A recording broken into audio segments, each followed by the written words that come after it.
Hey guys, Jarell here, Grey Wolf TV, back with our reactions of Fringe. We're on to episode 19 of season 3. The last one was over there with Olivia having her pregnancy accelerated after it appeared as though she'd been kidnapped, and we didn't know by who.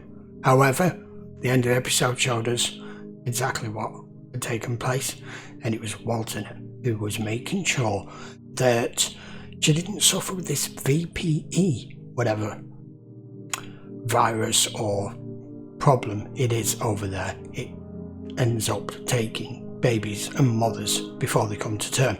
So he accelerated her pregnancy to make sure it didn't have time to replicate, and now he has a grandson. So that's what all the episode was basically about, and it was fantastic. I don't know if this one's going to be back over here or not. We're just going to have to see. So we're going to carry on. This is episode 19.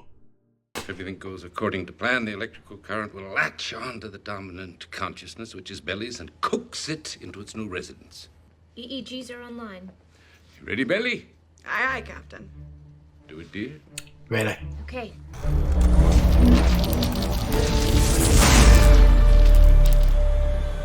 Oops. I think you're blowing a circuit. Walter, didn't work. Damn. Perhaps we should think up another idea. And I'm losing patience. Peter, Peter, help me. Astrid! Oh shit. What happened? Changed her physiology and charged that size directly into her heart. Walter, they have to do something. 354. Charge to 360. Doctor, I've been jolted once today. If you do it again, you will kill me and the young woman I'm living inside of. When I was first conducting soul magnet experiments 30 years ago, the rats lasted nearly 2 weeks before the host's consciousness got lost. It seems that at a certain point, the brain can no longer accommodate two people's consciousness. I can no longer simply leave. And why not? Because at this point, Right. your consciousness is the only thing keeping Olivia's body alive. That's right. What if instead of trying to find a way to pull Olivia out, we try and find a way to go in? Whole brain emulation. It's not one of Belly's old projects. It describes how an inorganic host can house organic material. If we can tune ours precisely to Olivia's, then we can share her mind. We can go looking for her. Maze-like iteration of her psyche, her memories, her subconscious. You know her better than anyone. If she is lost in her mind, then we need you to guide us. Besides, this is merely a conduit to Olivia's mind, and when we get there, we should all be very cogent. Typically, you'd feel the effects of the drug in 30 to 45 minutes, but I've added an accelerant. Is he tripping already? He is. You're bald. Sorry. He's an observer. Whoa! It's like the Matrix. I think you better help me down. Why? Oops. I thought you said none of this was real anyway. I said that everything is a product of Olivia's subconscious. My feelings are most definitely real. Ah, right. With Belly. I have no idea. What are you saying? I'm asking who it is. It's Olivia. She's found us. Tell her to stay there. We're on our way. Yeah, I thought it'd help you clear the table. He's Touch dosed the tray himself. with the sugar cubes. Sure. Have you ever taken LSD? Oh, my. What? Olivia's stepfather. What? Where? Oh, there! That's him, Olivia's stepfather. Whoa! Getting a bad feeling about this. Yeah, the whole place Any just suggestions? stopped. Run!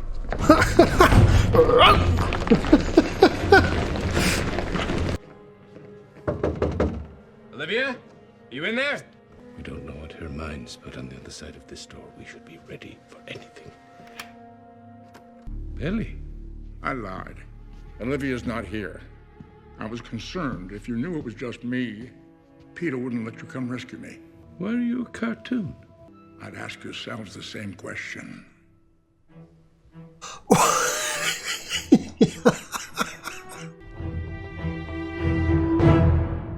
I feel like I've took some like LSD with them. This is weird.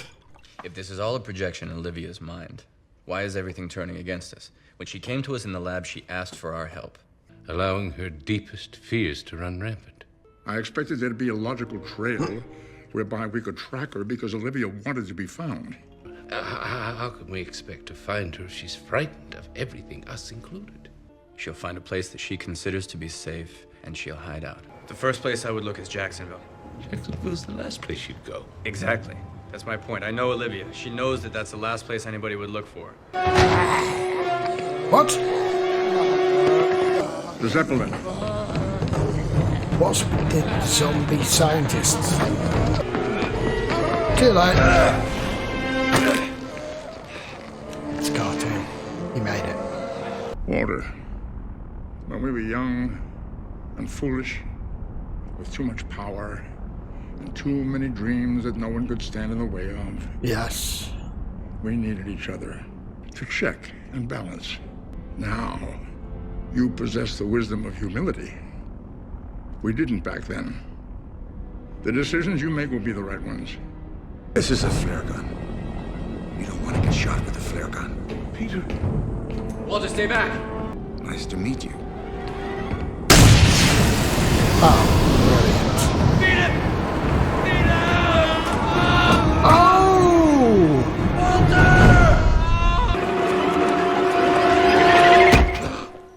Walter, you're here with us. You're back in the lab.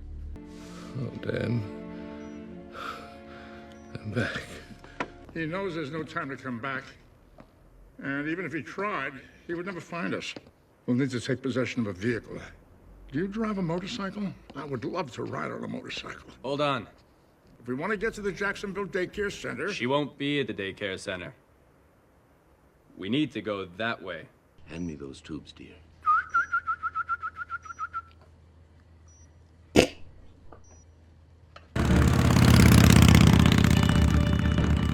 Where are we going, Military Peter? base, of course. Olivia told me she lived on the military base!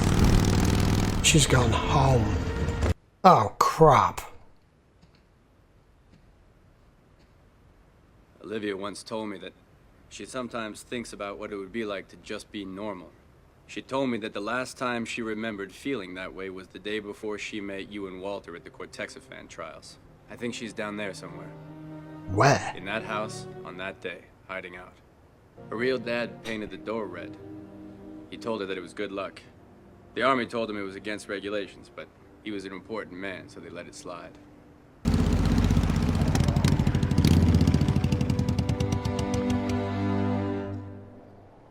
Bingo. What if she's not in there? I've taken us so far off course. You should have thought of that back at the Zeppelin. Damn, she knows one hell of a secret place to hide. Ah! We're back to normal. Peter. It's okay. I'm so afraid. I don't know what's happening. There are all these people trying to hurt me, and this was the safest place I knew. I know. Peter, you're scaring me. You're not her. What are you talking about? I can see it in your eyes. It's not you.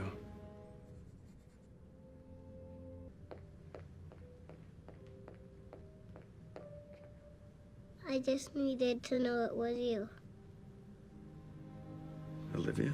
People have been tricking me, but I knew the real you would recognize me. I also get why they've done that.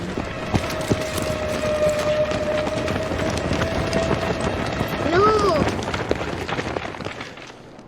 I'm not afraid of you. I suspect I know what has happened here. I think my experiment was right after all.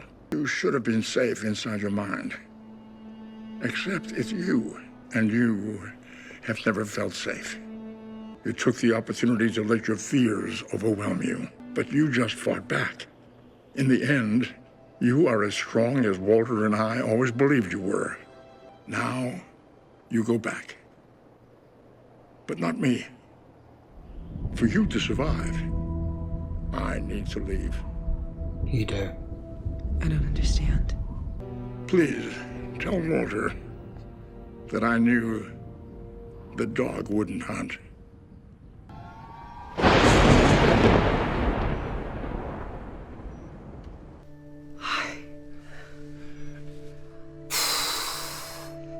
lie there and rest. And I remember William Bell was there.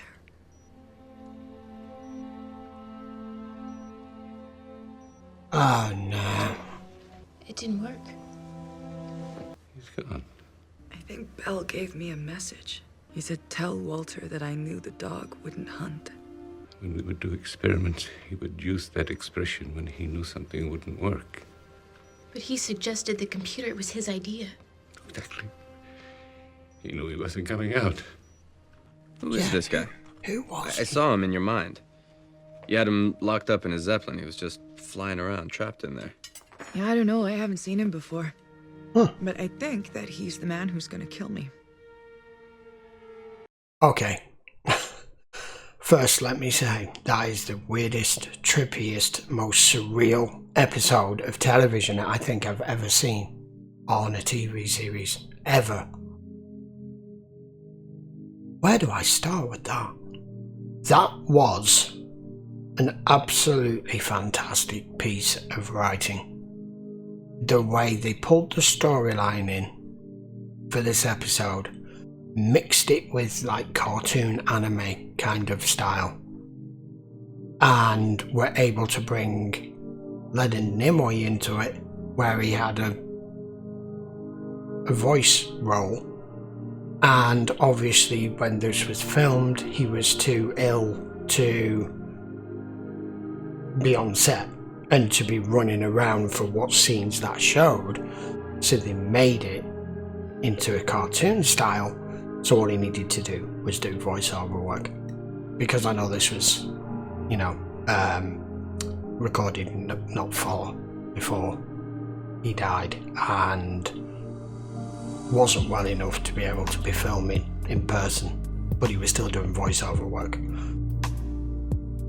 But the way they wrote that in, for it to be inside Olivia's mind, and for it to be all trippy like that with LSD, and for her to be in a place where, in her own mind, as he said in it, William Bell, Olivia, your own worst enemy, because you've never felt safe. You feel everything and everyone around you is a threat, which is why everything in the mind of her from the others were all coming after them, trying to stop them, kill them, whatever. And she's finally taken control. Now, the thing I wanted to discuss more than anything was at the point when Peter turns up at her house on the base, and we go back into normality, and you see her and you see him, and he looks her in the eye after she spoke, and he says, "This isn't you. You're not Olivia."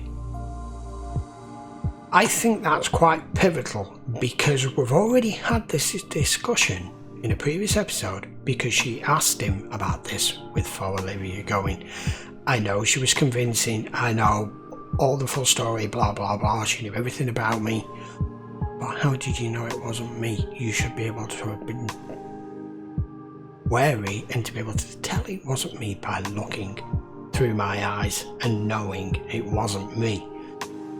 And now this has just flipped it on its head, where the minute he looked at her, he knew it wasn't her, it was the little girl. She put that other version, or whoever it was, in front as a barrier to protect herself, because in her own mind she was still the small child. That was such a good piece of writing, so good. But what it's probably done now, we don't know yet, but for Peter and Olivia now, back in the real world, that could have possibly cemented a bit more trust and more of a relationship tie and bond between the two of them than they've ever had before, especially since the faux Olivia incident. I absolutely love that. I was warned. I had a few comments on my last episode from people saying, by the way, just to let you know, the next episode is a love it or hate it episode, and you could find it could be taken down or demonetized or whatever on YouTube. First of all, none of my videos are monetized because I can't, because of the copyright. However, I don't know whether this is going to be taken down for copyright with Leonard Nimoy being in it and it being all about drugs. I'm going to try to make sure it gets on YouTube, but if for some reason that it doesn't, I'm saying at the end here now that it will be made available over on Patreon if we can't watch it on YouTube.